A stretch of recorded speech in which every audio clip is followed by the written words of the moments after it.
Sí, profesora. Sí, profesora. No los escucho muy bien. Voy a poner los audífonos y ustedes tendrán que hablarme un poquito más fuerte. Si no escucho a los que están en línea.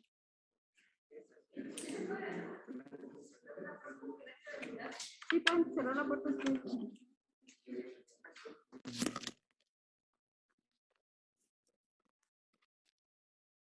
Ah, sí. Tengo un minuto, chicos.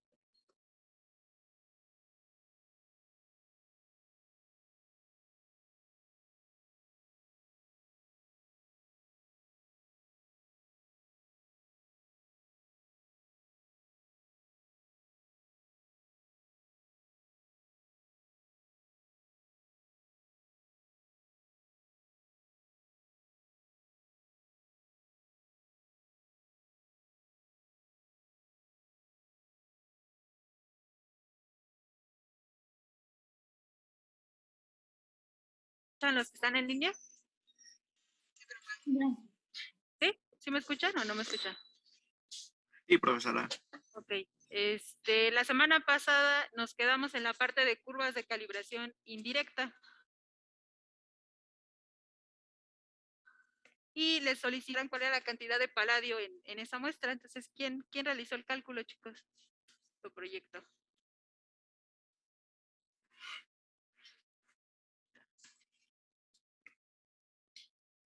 Algunos de los que están en línea o de los que están aquí en presencial.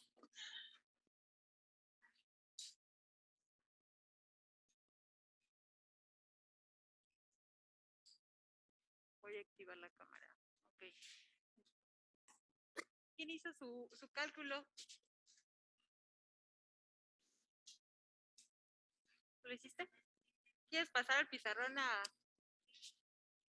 si quieres encima de la diapositiva para que vean tus compañeros?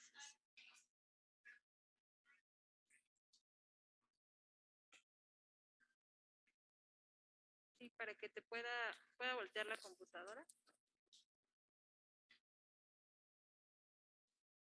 Y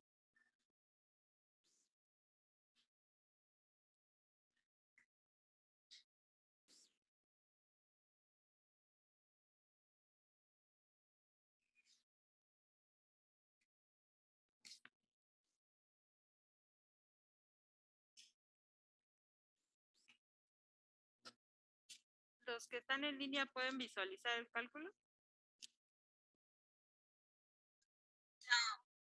¿Nada? No.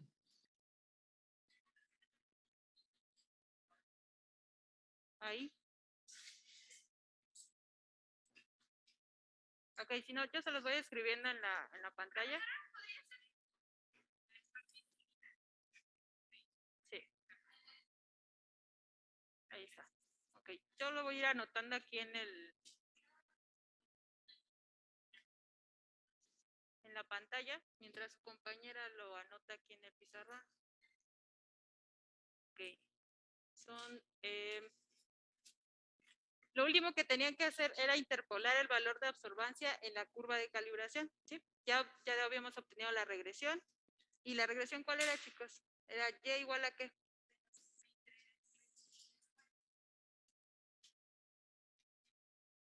23, 44x. Ajá. Más 1.194. Uy.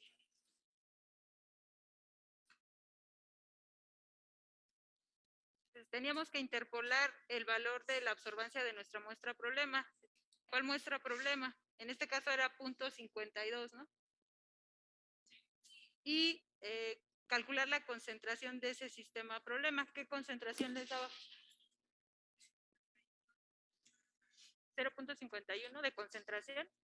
No creo. Acá, ¿cuánto les dio?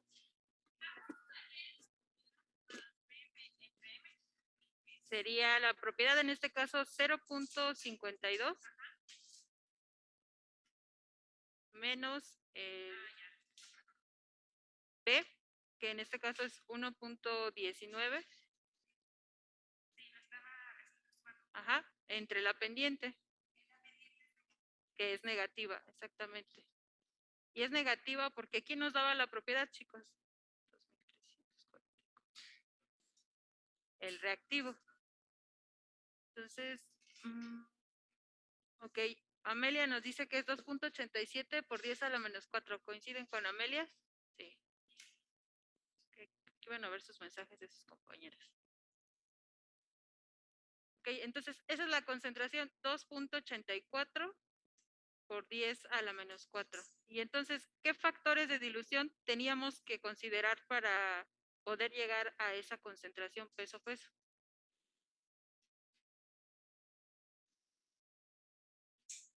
Admitir.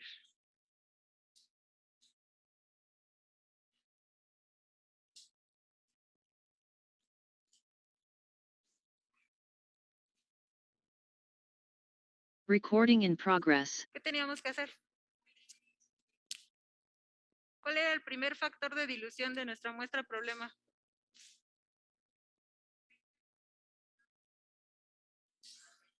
Los 20 sobre 5 mililitros. Exactamente, no sé quién habló en línea, pero sí, efectivamente es el volumen de aforo del último sistema y como nos dice también su compañera aquí en línea, el último volumen de aforo son 20 mililitros entre los 5 mililitros de alícuota de mi muestra problema, ¿sí? Y luego, ¿qué factor sigue? Más bien aquí no es por borrar.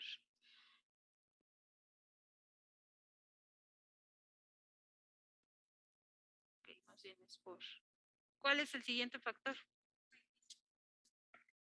Si ven el esquema son 25 y 1 mililitro que se toma, ¿no? Entonces, si nos estamos regresando en diluciones, es 25 mililitros.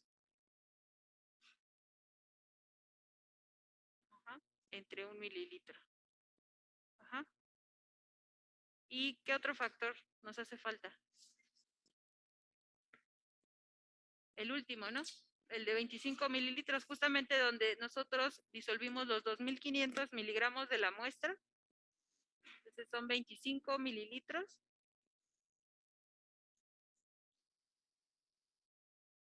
Entre los 2.500 miligramos de muestra.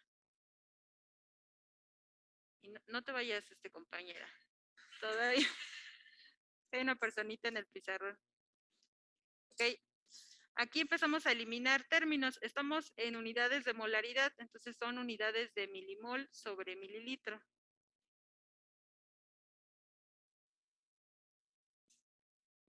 Y comenzamos a eliminar términos. Entonces se van estos mililitros con estos mililitros, estos mililitros con estos mililitros, estos mililitros con estos mililitros. ¿Y qué unidades nos quedan?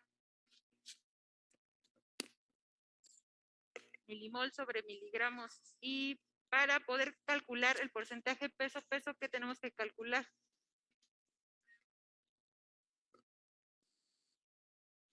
¿Qué calculamos a los chicos que están en línea? ¿Lo dejamos así en milimoles sobre miligramos o qué hacemos?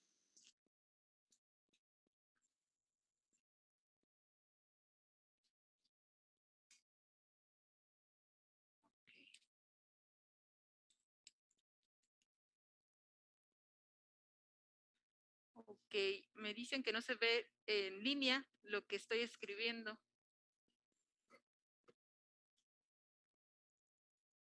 No, no se ve.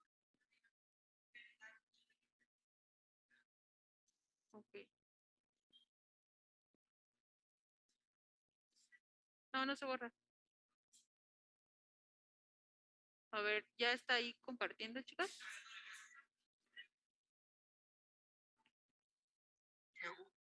¿No? Vemos su pantalla, pero no vemos lo que está escribiendo en ella. Vemos la diapositiva y todo eso. ¿Esto lo Pero ven? no las esas ya. ¿Ya ven? Okay. No sé qué pasa, chicos. Ok, entonces ya ven mis números, mis letras feas. Aquí, ¿qué unidades tenemos? Tenemos unidades de milimol por miligramo, pero para poder calcular concentración, porcentaje, peso, ¿qué unidades debemos de tener? ¿Gramos? Gramos. ¿Y cómo expresamos concentraciones porcentuales? Sobre 100 gramos. Gramos por cada 100 gramos. Ajá. Si es peso, si es peso volumen, que es miligramos por cada 100 gramos o mililitros por cada 100 mililitros, ¿no? Hablando de concentraciones porcentuales. Entonces, ¿qué tendríamos que hacer en ese factor para poder llegar a esas unidades? Tenemos que quitar milimol. ¿Cómo quitamos milimol? ¿O cómo pasamos a miligramos? Con el peso El peso molecular. molecular. Ok, necesitamos considerar el peso molecular del paladio. ¿Cuál es ese peso molecular? Son 106.42 miligramos. Voy a continuar el factor aquí abajo. Y entonces, ¿qué va arriba y qué va abajo, chicas? Abajo las milimoles. Entonces, una milimol de paladio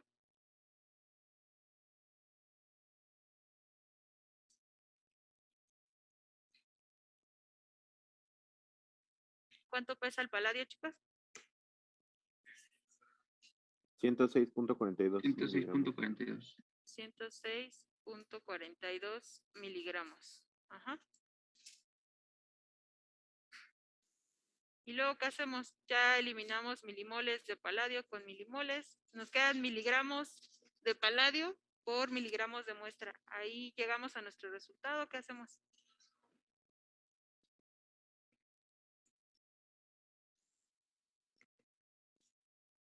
Aquí llegamos, ahí aquí se los expreso. Son miligramos del paladio por miligramos de muestra. ¿Qué podríamos hacer aquí? Déjenme admitir a sus compañeros.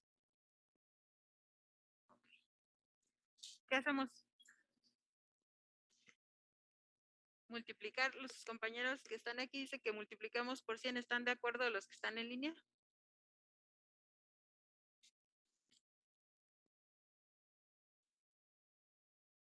¿Qué hacemos? ¿Sí me escuchan los que están en línea? Sí, multiplicar. Exactamente. Vamos a multiplicar por 100 para obtener el porcentaje peso-peso. Entonces déjenme.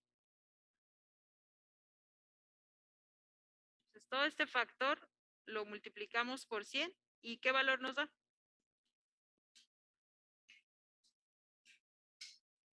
¿Cuánto? 3.02. Exactamente. Entonces tenemos que llegar a un valor aproximado, a lo mejor cambia por decimales, de 3.02%. La semana pasada quedaba la duda que nos planteaba Hanna.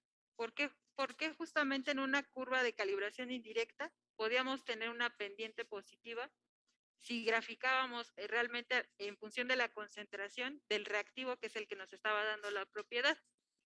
Entonces, ahora vamos a graficar en función de la concentración de este reactivo. En este caso, nuestro reactivo, ¿cuál es? Y me voy a ir a la reacción. No tiene un nombre, lo vamos a dejar como R. Esta es la estequiometría de la reacción. Está reaccionando el paladio con dos moléculas de nuestro reactivo. Ahorita lo vamos a dejar así como R. Y el complejo o el producto que se está formando de esa reacción es el que estamos observando en la pantalla. Paladio R2. ¿Sí? Y sabemos que el reactivo, en este caso, o la propiedad. Entonces, ahora vamos a hacer lo contrario. Vamos a graficar en función de la concentración del reactivo. ¿Cómo calcularíamos esa concentración? Si ustedes recuerdan, me voy a regresar a la diapositiva anterior, a las primeras que veíamos, para que recordemos de qué estamos hablando. Entonces,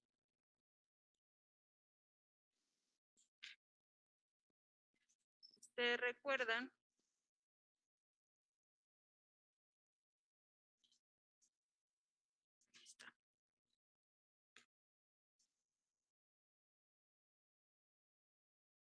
ok. Al equilibrio, ¿cómo calculábamos la concentración de ese reactivo? ¿Cómo calculamos la concentración de, en este caso, del reactivo que estamos adicionando para generar la reacción?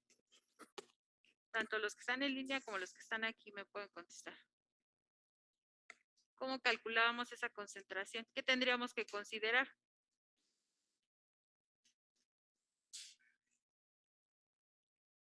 ¿Qué?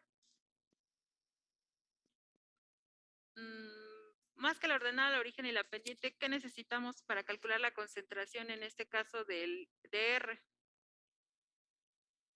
¿Cómo la calculamos?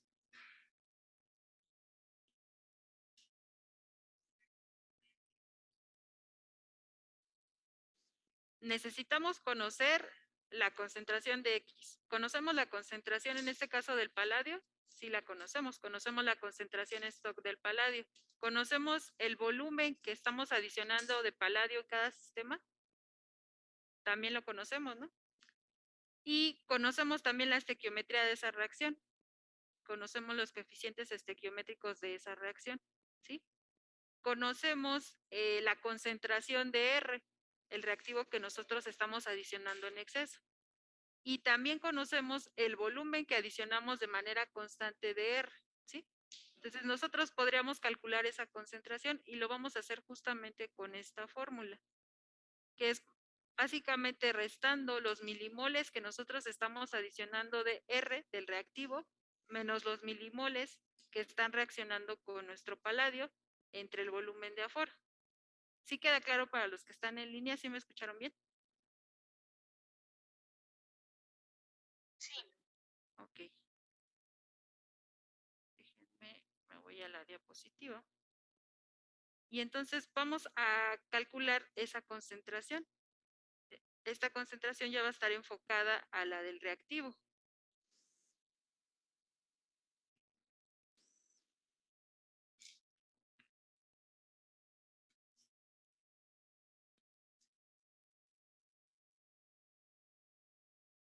Estamos aquí, ¿ok? Entonces, si ustedes observan, yo ya coloqué en esta tablita cómo calcular la concentración de cada sistema. Entonces, vean, nosotros adicionamos de R 5 mililitros a cada sistema y conocemos la concentración de R, que en este caso es solar, ¿sí? Conocemos los coeficientes estequiométricos, en este caso era B sobre A. ¿Quién es B? Es el reactivo. ¿Cuál es su coeficiente estequiométrico? 2. ¿Y cuál es el coeficiente estequiométrico del paladio? 1. Entonces prácticamente es 2 sobre 1, es 2, ¿sí? En el primer sistema nosotros no estamos adicionando paladio, vean. Solo adicionamos, en este caso, nuestro reactivo. Sin embargo, ya conocemos la concentración de ese paladio, sabemos la concentración de esa solución stock, que en este caso son 2.5 por 10 a la menos 2 molar. Y también conocemos el volumen de aforo, que son 20 mililitros. Entonces, esta sería nuestra operación. Y para cada sistema, ¿qué es lo que vamos a cambiar? El volumen que nosotros estamos adicionando de paladio es lo único que va cambiando. Si lo alcanzan a observar. El volumen de R es constante porque adicionamos el mismo volumen en nuestra curva de calibración. Entonces, lo que les voy a pedir en este momento, tanto para los que están en línea como presencial, es que me calculen la concentración en cada sistema. Los que están aquí en presencial lo pueden ir anotando en el pizarrón. Y los que están en línea me lo van a colocar en el chat, por favor. Calcúlenme la concentración para cada sistema.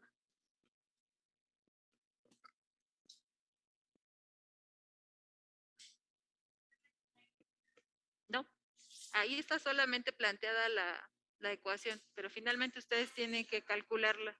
Ajá.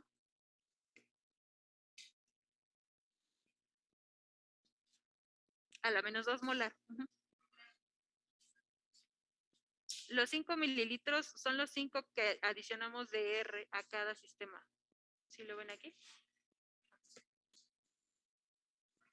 Y la concentración de 6.5 por 10 a la menos 2 molar es la concentración stock de R.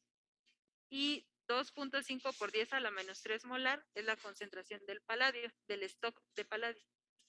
Ajá. Ok. sus compañeros que están aquí en línea ya nos anotaron, en presencial ya nos anotaron una concentración. Los que están en línea ya tienen la concentración del primer sistema. Ok.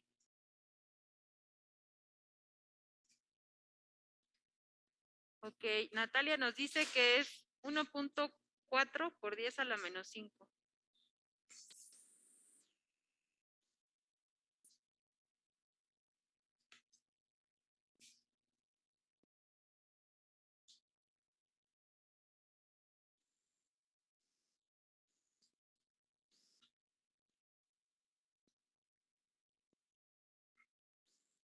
A ver, ¿qué más? Ok.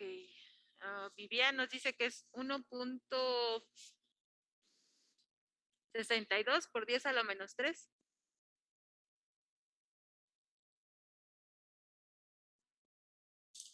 Y calcúlenla para todos los sistemas.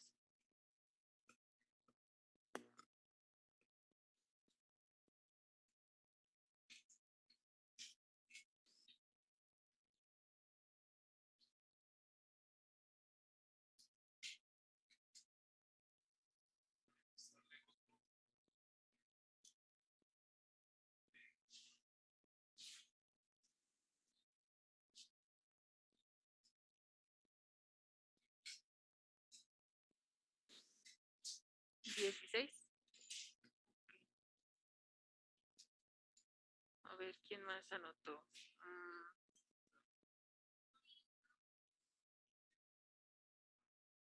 Uribe nos dice que es 2.0. La segunda es 0.01618.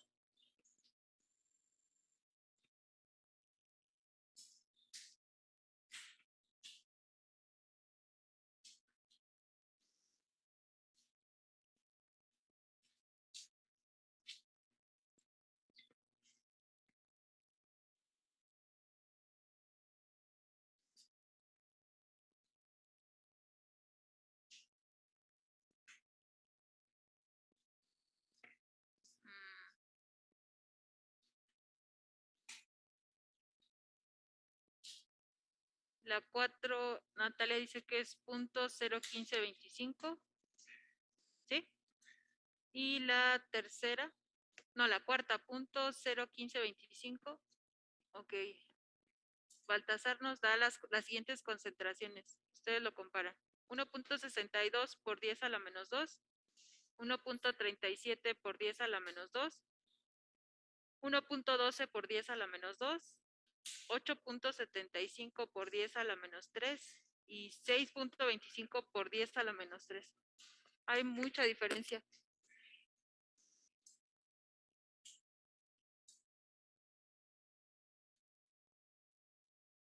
Hay mucha diferencia. Probablemente es cómo están metiendo los datos en su calculadora. Entonces, si se les hace más fácil, primero multipliquen los 5 mililitros por la concentración del reactivo, que en este caso es DR, que es 6.5 por 10 a la menos 2. ¿Cuántos milimoles les dan en esa ecuación? Si quieres, lo podemos ir haciendo por partes para que todos lleguemos al mismo resultado. ¿Sí? Entonces, a ver quién me indica cuántos milimoles son multiplicando 6.5 por 10 a la menos 2 por 5. ¿Cuánto nos da en esta operación? Punto 325. Punto 325. Ajá, son estos milimoles. Estos milimoles son de nuestro reactivo. Ajá. Menos toda esta multiplicación que es 2 por ¿cuántos milimoles tengo aquí? Bueno, en realidad no tengo nada porque son 0 por la concentración, ¿no? Entonces, en esta no aplica. Entre el volumen de aforo, que son 20 mililitros. En este primer sistema, ¿qué concentración nos da?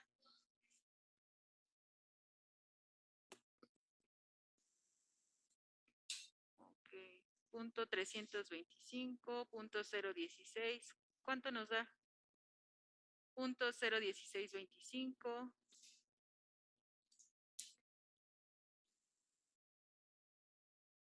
.01625. ¿Todos llegan a esa concentración en el primer sistema? Ok. .01625, ¿sí? .01625. Y para el segundo sistema hacemos exactamente lo mismo. 0.325 milimoles menos 2 por, en este caso es 1 por 2.5 por 10 a la menos 3. ¿Cuánto les da en esa operación? ¿Cuánto? 0. En la operación de un mililitro por 2.5 por 10 a la menos 3. Ok, 0.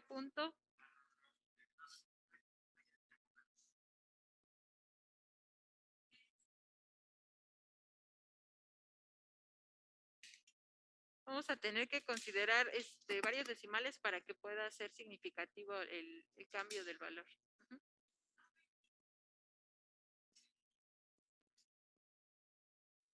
0.016. ¿No les da más valor? Si lo hacemos por separado. A mí Multiplico me da 0.016. en la segunda.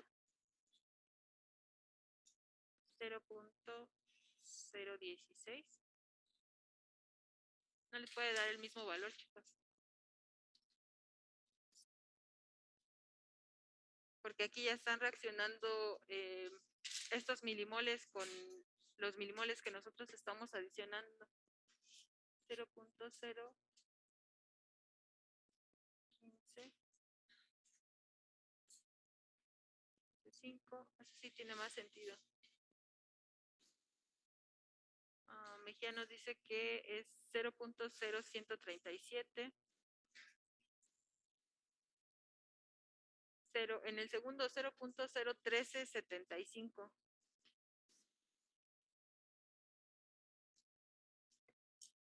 Ok.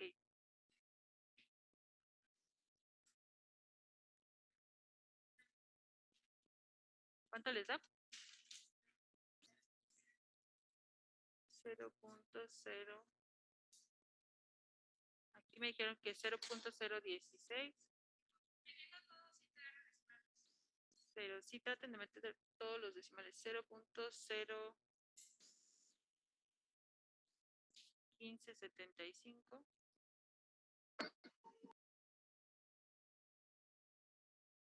0.0155. ¿Se dan cuenta? La variación es mínima. Sí, casi de 25 a 25. 0.01525. Los que están en línea llegan a estos resultados, chicos. Les dan valores diferentes. Sí, profesora, dan los mismos. ¿Llegan a los mismos? Ok. Entonces, ahora vamos a obtener la regresión con estos datos. Esta sería la concentración en X. Y en Y vamos a colocar este valor de absorbancia. Y me dicen que qué intercepto, qué pendiente. Y si la pendiente es positiva o es negativa.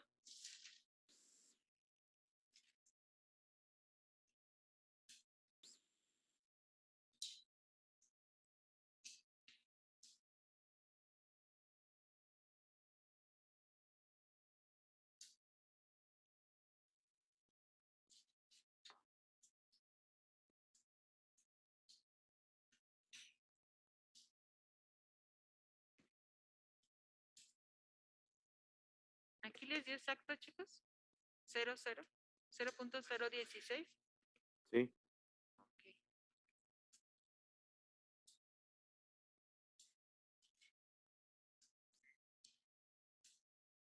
No puede ser.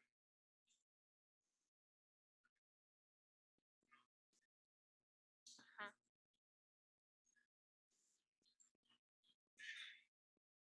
Me dictan su regresión. Y es igual a 1172. Ajá.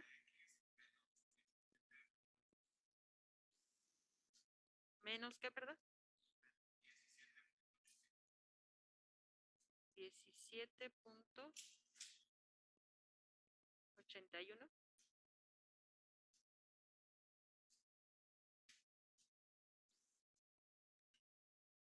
¿Menos o más? El intercepto. ¿Menos? Ok. Los que están en su casa que puedan graficar. Ajá. 851. Aquí me falta un 5 entonces.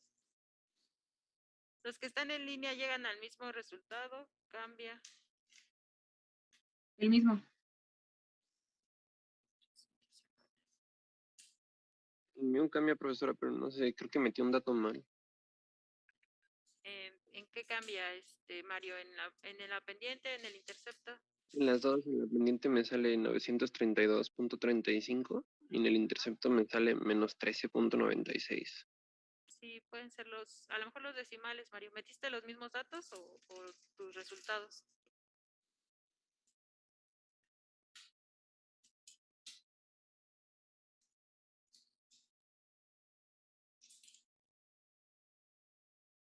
Ah, estoy hablando, estoy muteado. Creo que metí un dato mal. O sea, metí los datos que están ahí en la pantalla. Creo que metí un dato mal. Sí, seguramente. ¿No?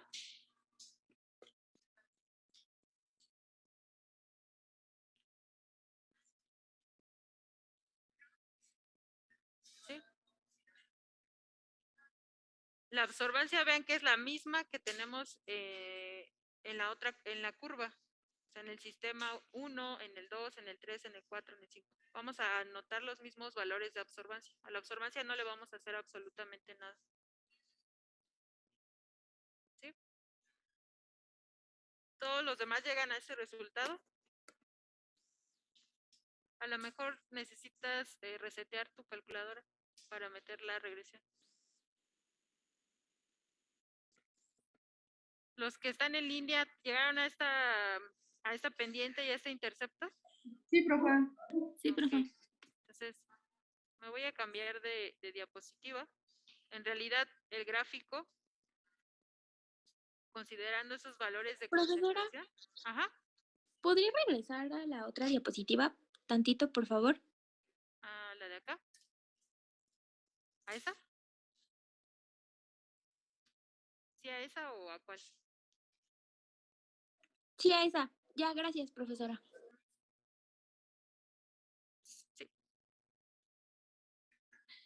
Ah. Sí, anoten esos valores de concentración. ¿Ya llegaste, Hanna?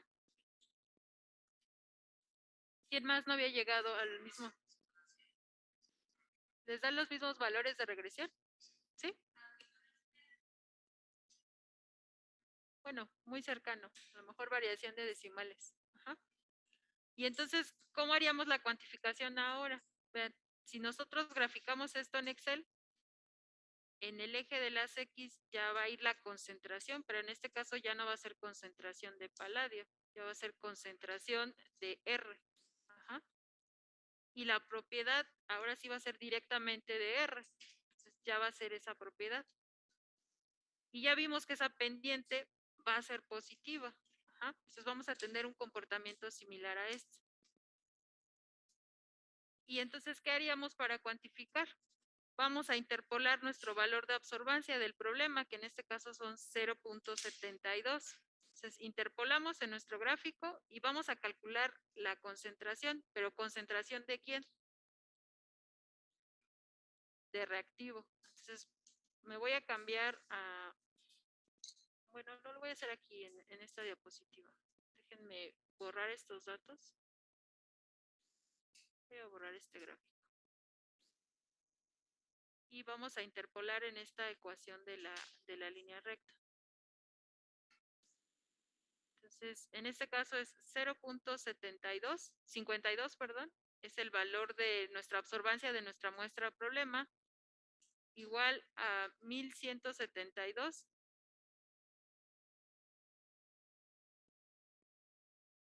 por X menos 17.851. ¿Ah?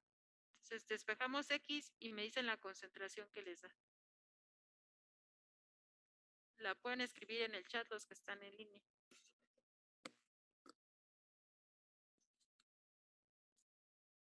¿Sí o no?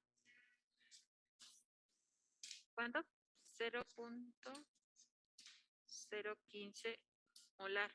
Ajá. Pero esta concentración, ¿de quién es, chicos? De R. Entonces, ¿qué tendríamos que considerar si a mí lo que me están pidiendo es la cantidad, pero de paladio de la reacción? ¿Y cuál es la estequiometría de la reacción, chicos? Ajá, entonces voy a expresar aquí las unidades de molaridad para que podamos ver cómo eliminar estas unidades.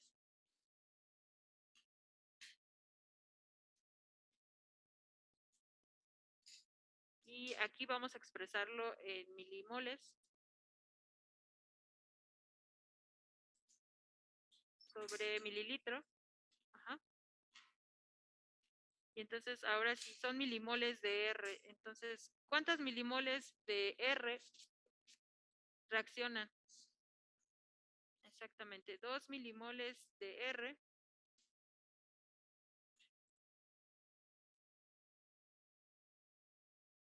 por cada 1 milimol de paladio. ¿Sí? ¿Estamos de acuerdo todos? ¿Los que están en línea están de acuerdo? Sí, profesora. Ok. Y hasta aquí llegamos a nuestro objetivo con milimoles, ¿o qué tendríamos que considerar? Profesora, Ajá. yo ya no entendí de dónde salió el 2 milimoles en 1 milimol. Ok, esta lo consideramos en la estequiometría de la reacción. ¿Cuál es la estequiometría? Ve, por cada 1 milimol de paladio están reaccionando 2 milimoles de reactivo, de R. ¿Sí? Y al Ah, ok, final este es profesora, nuestro sí, producto. ya. Ajá, entonces Gracias. consideramos los coeficientes estequiométricos de esta reacción. ¿Sí? Hasta aquí tenemos milimoles de paladio. ¿Qué más consideramos? Llegamos al resultado. Necesitaríamos considerar el peso molecular, ¿no? ¿Y cómo quedaría nuestro factor? Lo voy a anotar aquí abajo. Miligramos arriba y milimoles abajo. Okay. ¿Y cuál era el peso molecular? ¿Me recuerda? 106.42 miligramos. 106.42 miligramos. Okay. De paladio, ¿sí?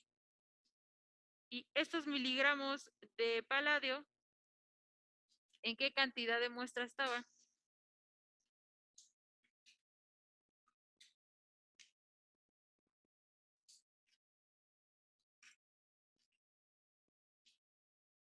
¿En cuánto?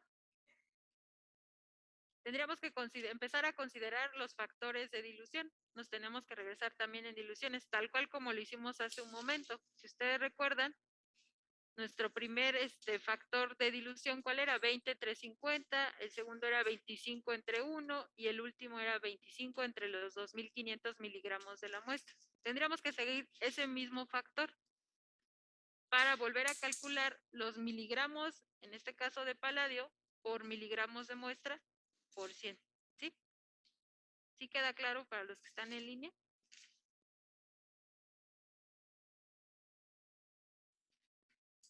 Y entonces, si quedó claro, calcúlenme el porcentaje peso-peso y díganme si llegan al mismo resultado o cambia.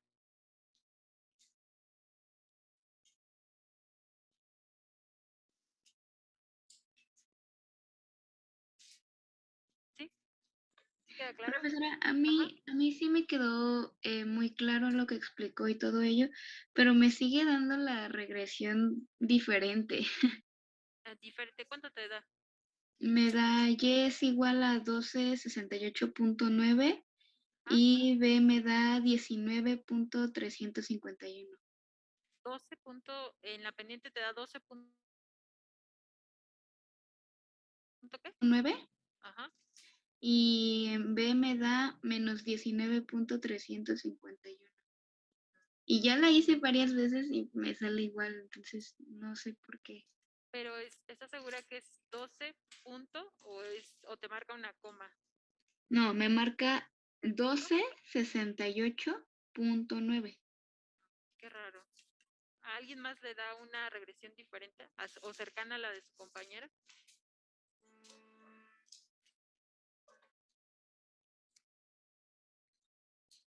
No, profesora. ¿Lo estás haciendo en tu calculadora o lo estás haciendo en Excel?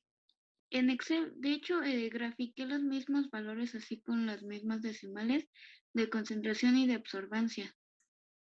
Los mismos, y entonces, pero no sé por qué me da así. No sé, a ver si quieres lo graficamos ahorita en este momento. Pero me vas dictando los datos o me van dictando los datos. O mire, si quiere le puedo, ¿Compartir pantalla? ajá, o déjeme ver si puedo tomar una foto, permítame. Ok.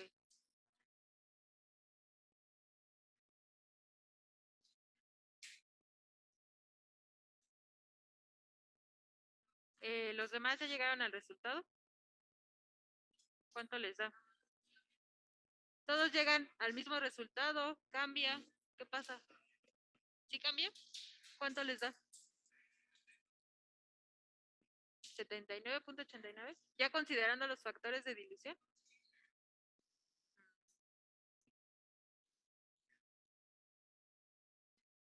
¿Lo pueden hacer aquí en el pizarrón?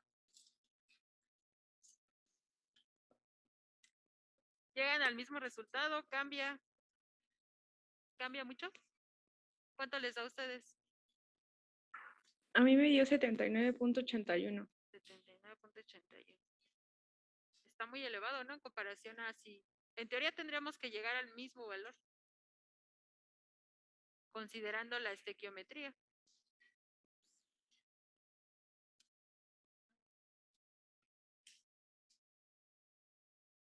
Pero es bastante, de 79 a 3%. ¿Y consideran el peso de la muestra? 2.500 miligramos. ¿Los que están en línea también consideraron el peso de la muestra? Sí, profesora. Ok. Vamos a ver qué pasó.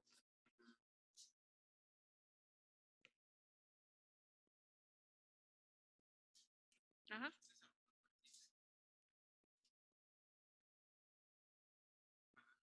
¿El paladio?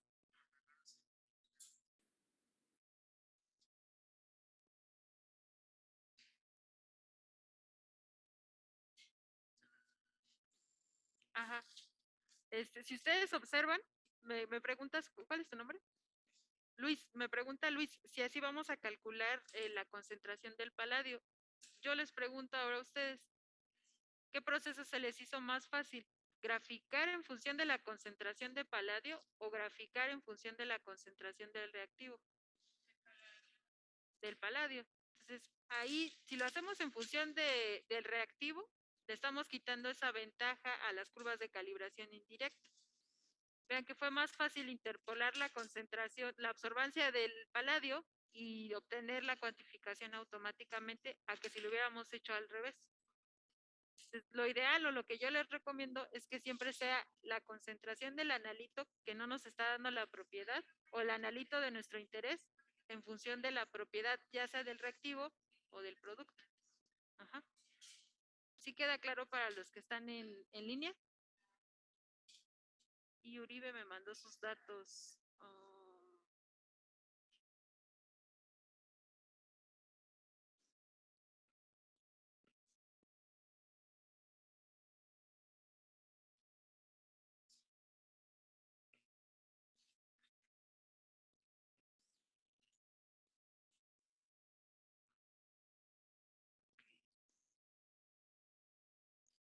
¿Sí me escuchan los que están en línea? Estoy abriendo el archivo de su compañera.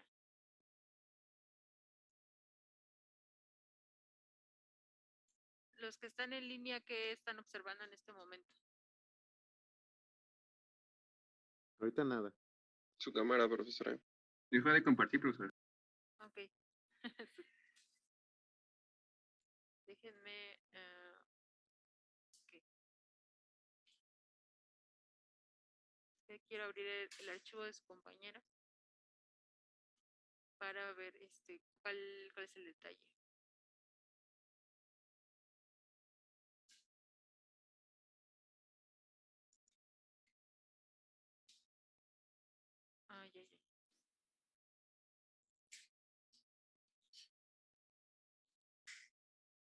Ah, ya, pero es que yo creí que te daba 12.68, en realidad es 1268.9. Es más cercano al valor que nosotros deseamos obtener. Sí está un poco alejado. No sé por qué se aleja tanto si tienes los mismos datos. Se los voy a proyectar a los que están en línea.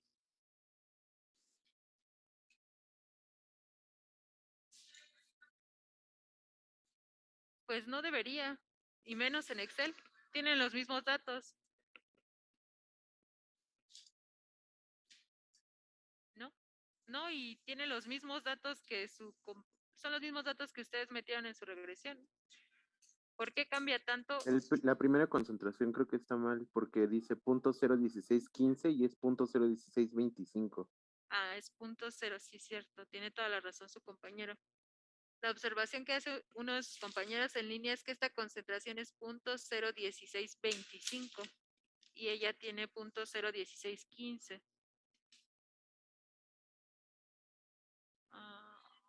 Ok, está bien, Mario, no te preocupes.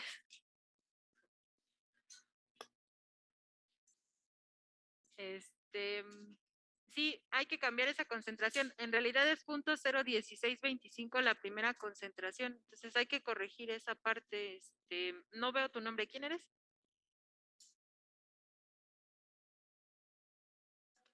Giselle. Ok, Giselle, perdón, pero no alcanzo a ver los nombres de todos en este momento. Entonces, ¿sí queda claro, chicos? Entonces, ¿qué opción utilizarían? Nos vamos a ir por la concentración del analito que no nos da la propiedad y en función de la propiedad ya sea del reactivo o del producto, ¿sí? Para que sea más fácil interpolar. Ya vieron que es más proceso. ¿Por qué no llegamos al mismo porcentaje peso-peso? En teoría tendríamos que llegar al mismo 3% porque estamos haciendo el retroceso de la cuantificación. Y quería presentarles, aparte de este problema del paladio, otro ejercicio, déjenme buscarlo.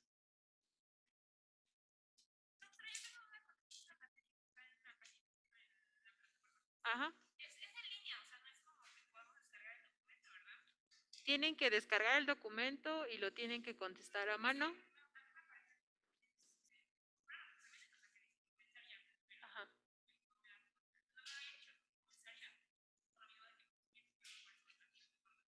Ah, no, esos son ejercicios que yo les coloqué en la plataforma. Creo que es un ejercicio de adición patrón y uno de curva de calibración. Eso, si ustedes lo quieren practicar en su cuantificación, lo pueden contestar. Sí. Me pregunta una de sus compañeras que si los ejercicios que están en la plataforma son la serie, pero en realidad la serie está en PDF. Y así dice su nombre, primera serie de ejercicios. Esa es para el día del examen. Aunque si ustedes revisaron su calendario, vamos a tener la siguiente sesión, sesión de ejercicios y dudas, pero esto tentativamente si avanzábamos a ese calendario. Ahorita ya nos atrasamos un poco. Entonces nos falta ver las valoraciones espectrofotométricas y espectrofluorometría. Entonces probablemente vamos a utilizar la mitad de esa clase de ejercicios y dudas para poder abarcar ese tema. O lo que podemos hacer es postergar el examen a una sesión que me parece que sería el 6 de abril, ¿no? A ver, vamos a checar. Estaba planteado el examen para el 30 de marzo, ¿no, chicos? Los que están en línea. ¿Ya revisaron el calendario? Sí, decía que el 30 de marzo. Ajá, el 30 de marzo. Entonces, podemos aplazar el examen, el primer examen para el 6 de abril. No sé si estén de acuerdo. Para que nos dé tiempo de hacer ejercicios una sesión completa. Y también para que en esa sesión ustedes puedan expresarme sus dudas de la serie de ejercicios. ¿Okay? ¿Están de acuerdo los que están en línea? Sí, profesora. Okay. Entonces voy a modificar el calendario y les voy a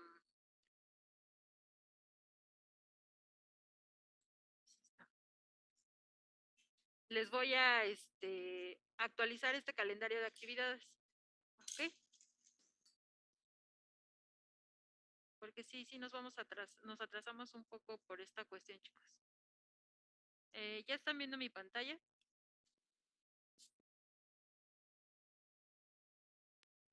Sí. Sí, los que están en línea. Bueno, si ustedes recuerdan, yo les planteaba otra curva de calibración indirecta que era con el ácido ascórbico y el 2,dicloroindofenol.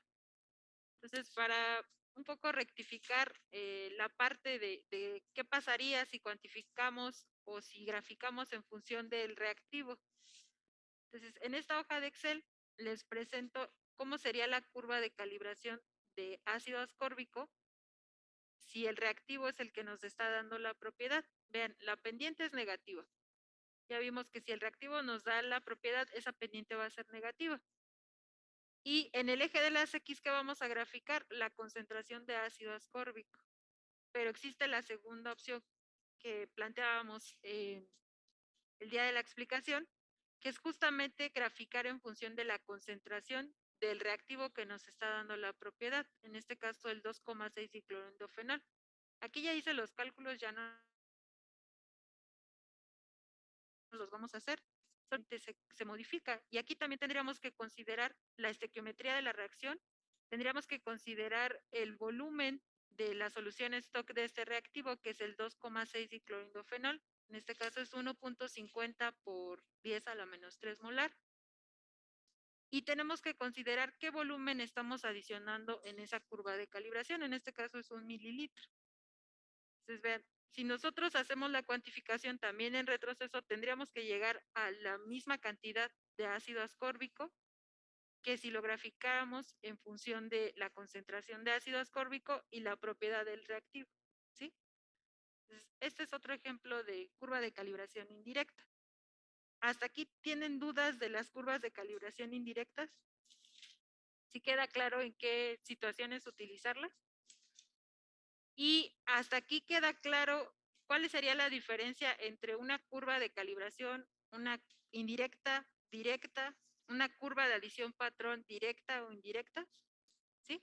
Entonces, podríamos resumir brevemente cuál sería las características de cada una y voy a comenzar con los chicos que están en línea. Entonces, déjenme quitarme los audífonos.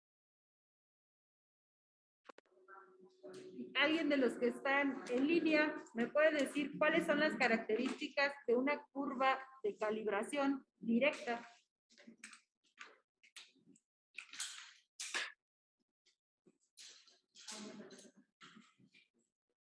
Que el analito nos va a dar la propiedad.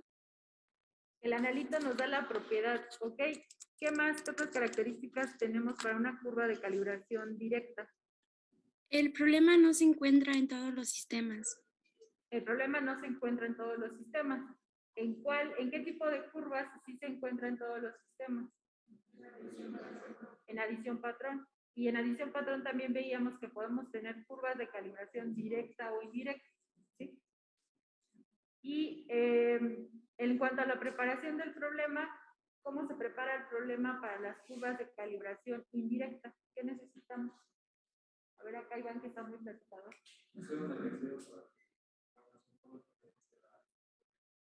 Ajá, Iván nos dice que hacer una reacción para poder medirlo en el espectrofotómetro. Entonces, sí, efectivamente, vamos a generar una reacción que nos permita obtener esa propiedad. Y en el caso de las curvas de adición patrón indirectas, ¿cuáles son sus características?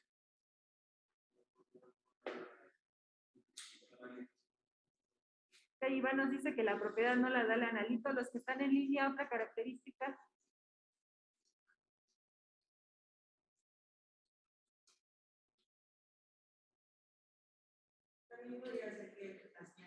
Los sistemas tienen muestra. Ok, que la señal es muy débil. A ver, ¿lo puedes repetir otra vez? Es que te escuchaste muy bajito. ¿Todos los sistemas tienen la muestra en la adición patrón? No se escuchó muy bien, pero me imagino que te referías que la muestra está constante en todos los sistemas.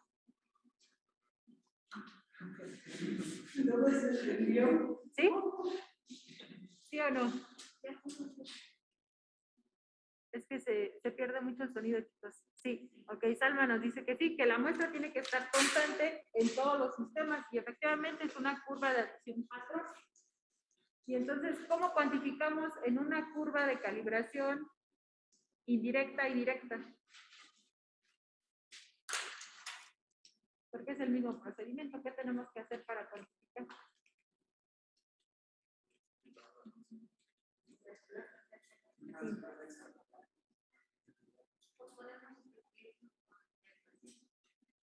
Ok, ¿qué dicen los que están en línea? ¿Cómo cuantificamos en una curva de calibración directa e indirecta?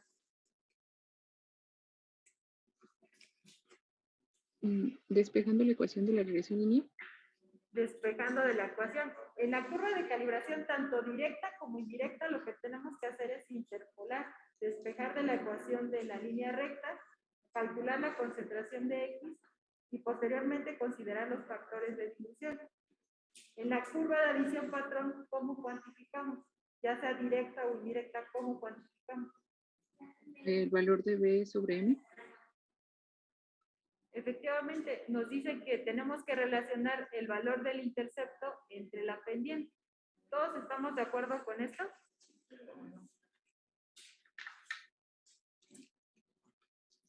¿Dudas de estos métodos de cuantificación?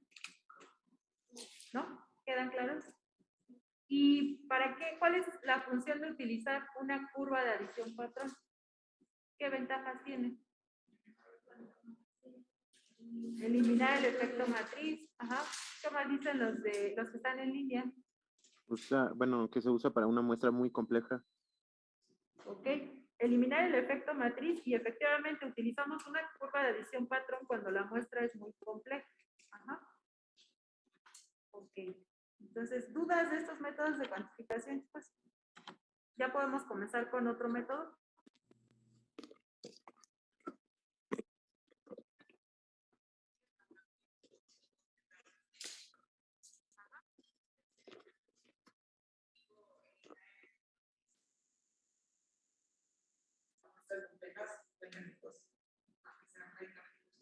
Sí, porque una ventaja es que se utiliza para muestras complejas y la otra es que elimina interferencias. Son cosas que están relacionadas, pero no son iguales.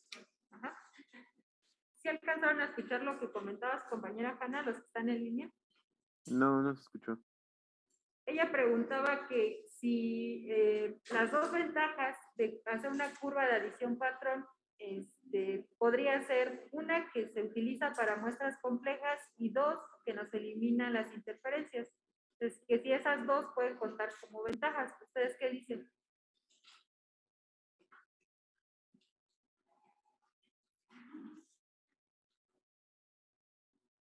¿Qué dicen los que están en línea? ¿Que se relaciona? Que se relacionan, finalmente, les digo, se relaciona el concepto, pero son cosas diferentes. ¿Dudas, chicos, de los métodos de cuantificación, tanto para los que están en línea como los que están presencial? No. ¿No? ¿Queda claro entonces los métodos de cuantificación? En su serie vienen curvas de adición patrón y curvas de calibración. No recuerdo si les puse indirectas y directas. No recuerdo, porque cambié la versión. Profesora, no esta es asomar con se va acabando. Ajá. Va reaccionando. Ajá. Sí, recordemos que en la curva de calibración indirecta la pendiente es negativa porque el reactivo va reaccionando con nuestro analítico. Ajá. Entonces, ¿dudas, chicos? ¿No hay dudas? No. ¿Los que están en línea tienen dudas? No, Creo profesor. que no, profesora. Ok, entonces vamos a pasar con otro tema. Déjenme abrir mi presentación.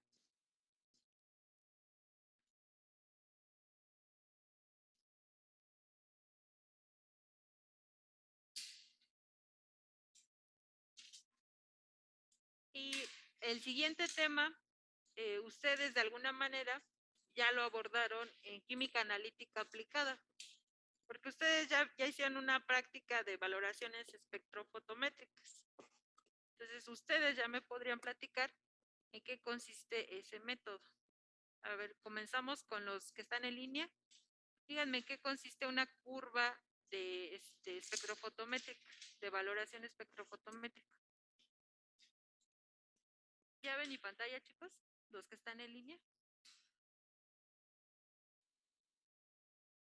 No, aún no, profesora. No, no. Ahora.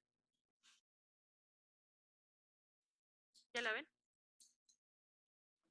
Ya se ve. ¿Ya se ve? Ok. Entonces, los que están en línea, díganme en qué casos utilizamos una valoración espectrofotométrica y los que están aquí en presencial también. ¿Para qué casos utilizamos una valoración espectrofotométrica?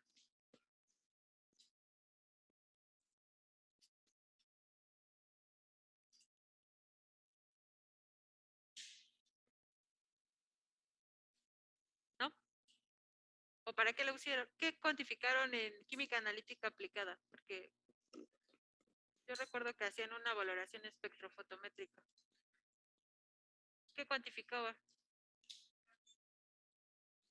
Permanganato. ¿Y era espectrofotométrica o era potenciométrica? A ver, los que están en línea, ¿qué práctica hicieron en química analítica aplicada? Creo que era determinación de cobre. Era determinación de cobre y era una valoración, ¿sí? ¿Sí o no? Sí. Ok, ¿y en qué consistían estas valoraciones espectrofotométricas? ¿Qué se hacen? Básicamente, a ver, platiquen. Ajá.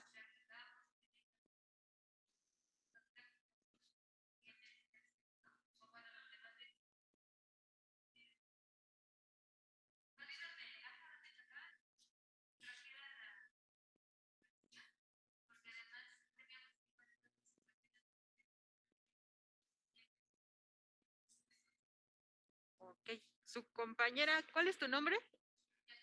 Yasmín nos dice que obteníamos un gráfico donde se intersectaban dos líneas rectas y nosotros podíamos calcular la concentración. ¿Ustedes qué dicen los que están en línea? ¿Sí recuerdan el método? ¿No lo recuerdan?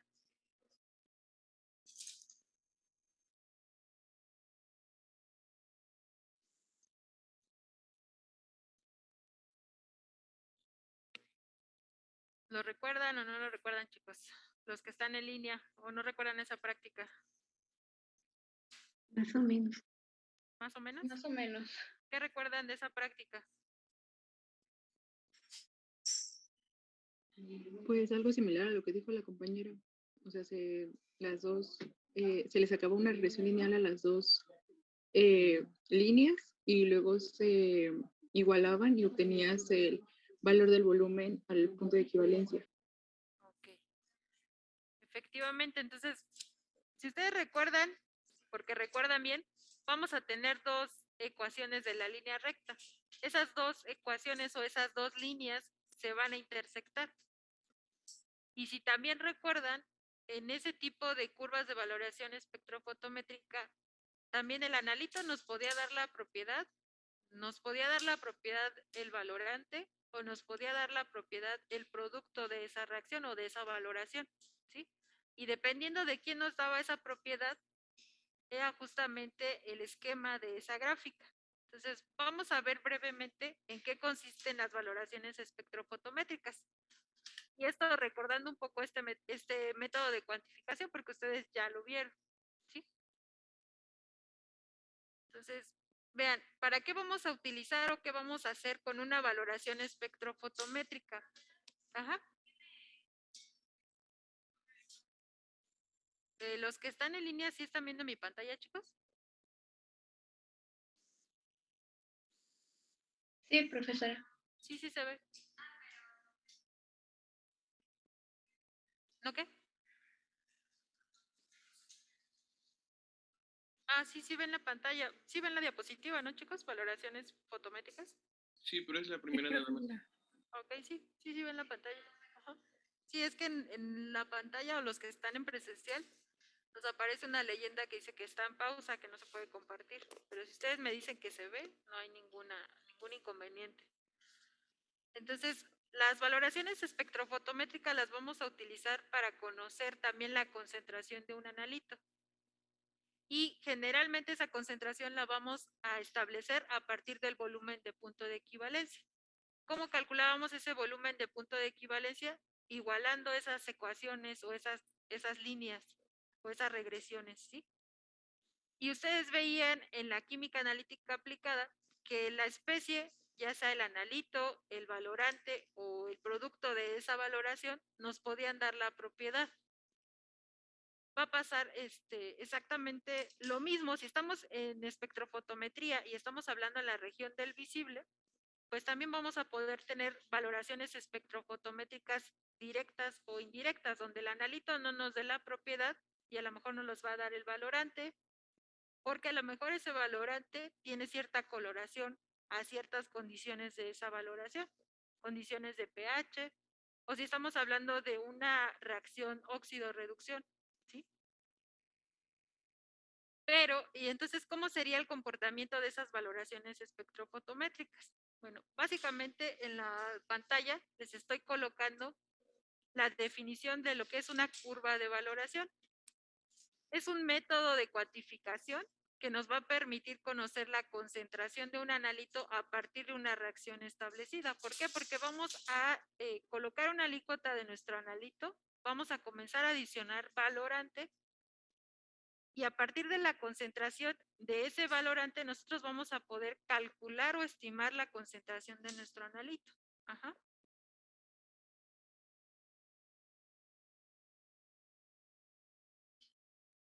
Entonces, si ustedes recuerdan, en las valoraciones espectrofotométricas obteníamos un gráfico y obteníamos dos líneas que se intersectaban. Entonces, esas líneas que se intersectan van a tener tres puntos importantes, que va a ser antes del punto de equivalencia, en el punto de equivalencia, que es justamente donde se intersectan, y después del punto de equivalencia. Y dependiendo del analito o de la sustancia que nos esté dando esa propiedad, pues va a ser ese comportamiento o ese gráfico. Ajá. Perdón que le interrumpa, pero creo que no estamos avanzando en las diapositivas, porque seguimos viendo la 1 y creo que ya va como por la 4. A ver. Ustedes me dicen si ven la de curva de valoración. ¿Ya? Ya. Ya. Sí, no veían que avanzaba. Se quedaron en la primera diapositiva.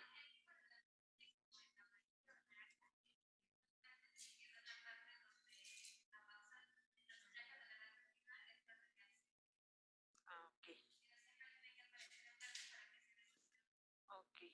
Entonces, si no se llega a ver, chicos, me dicen. Pero me dicen. ¿Sí? Los que están en línea.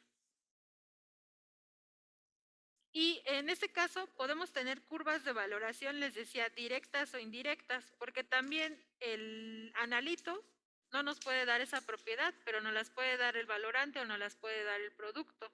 O vamos a ver otra situación, y eso lo van a ver ustedes en la práctica número 3, donde el analito nos va a dar la propiedad, pero también el producto nos da la propiedad. Pueden ser los dos casos. Y entonces, ¿cómo a partir de ese modelo matemático yo puedo conocer la concentración, en este caso del hierro, hierro 3, y cómo puedo conocer también el coeficiente de absortividad molar de esas especies, del analito y del producto? Ajá. Podemos tener entonces curvas de valoración directas o indirectas y también podemos tener curvas de valoración, la mayoría casi siempre son con dilución. Entonces, a la mayoría les tenemos que aplicar ese factor de dilución. Si ustedes recuerdan de las curvas de calibración con dilución, teníamos que corregirlas por ese factor de dilución. Vamos a hacer exactamente lo mismo para las curvas de valoración, pero también podemos encontrar curvas de valoración sin dilución, que nosotros hagamos la reacción, adicionemos el valorante y llevemos a un volumen que sea constante para todos mis puntos de mi valoración.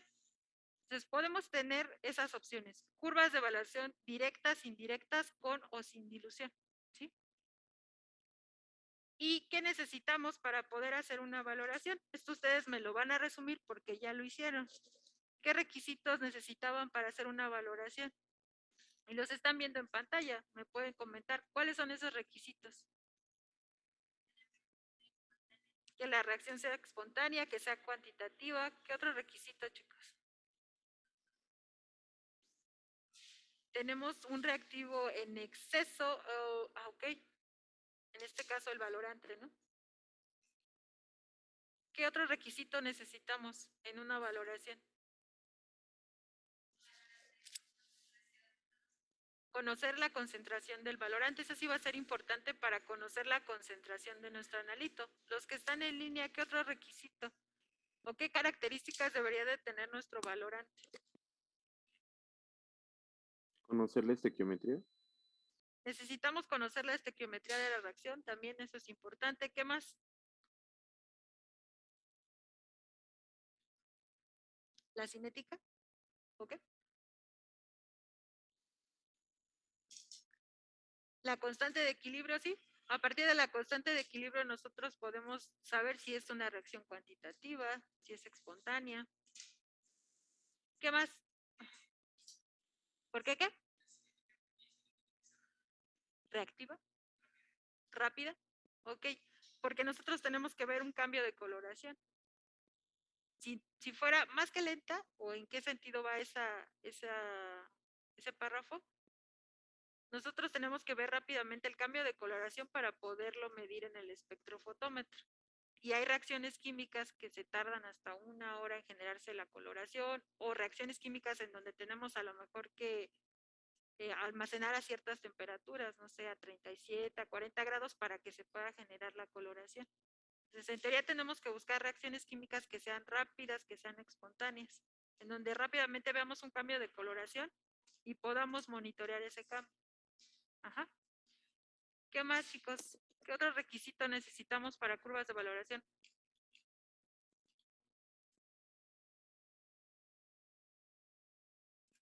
Eso sería todo. De la solución del valorante, pues ya quedamos que la concentración, pero obviamente ese valorante lo vamos a preparar con un patrón primario. ¿Y qué características debe de tener ese patrón primario? Alta pureza, ajá, ¿qué más? Un peso molecular elevado. ¿Qué dicen los que están en línea?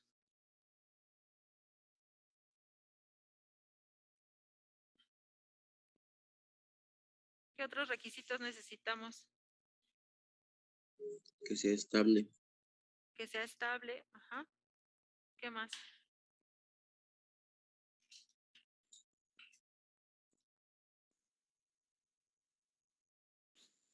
Esos serían todos los requisitos, que sea estable, que sea puro. Ok. Entonces, esos serían los requisitos mínimos que necesitamos para poder llevar a cabo nuestra valoración. Y esa valoración, aquí les hago un comparativo de cómo eran las valoraciones que ustedes obtenían a lo mejor en la química analítica básica. ¿Por qué? Porque graficaban el volumen del valorante en función de, en este caso, en función del pH. Ajá. Y tenían un gráfico como el que observan en la pantalla, una curva sigmoidea, donde ustedes podían establecer el punto de equivalencia. ¿Cómo calculaban ese punto de equivalencia en las curvas sigmoideas? Con el método de las tangentes. Ok, ese método lo utilizábamos más para qué casos o para qué tipo de curvas de valoración. ¿Ácido base? Ácido base, ¿seguros? Oh, hicieron una valoración, de hecho, con permanganato y hierro. ¿De qué tipo era esa reacción? Redox. Ajá. Entonces, ustedes hicieron una curva de valoración o una valoración a partir de una reacción redox. Y a partir de ese gráfico, ustedes establecían el punto de equivalencia, ¿sí? Y entonces, ¿cómo establecían el punto de equivalencia en las ácido base o en las complejométricas?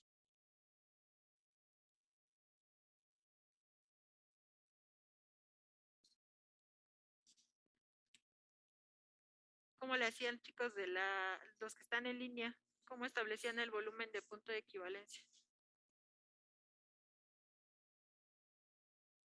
¿Con qué?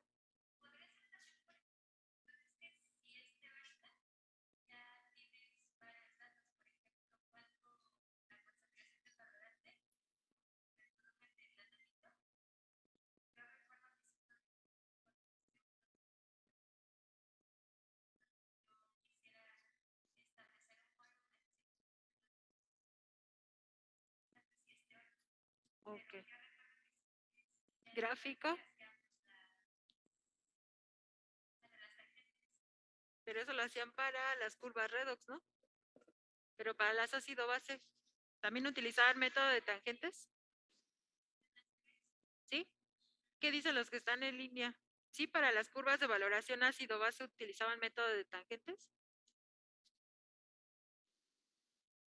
Como que ya no los veo tan convencidos. ¿Qué dicen los que están en línea?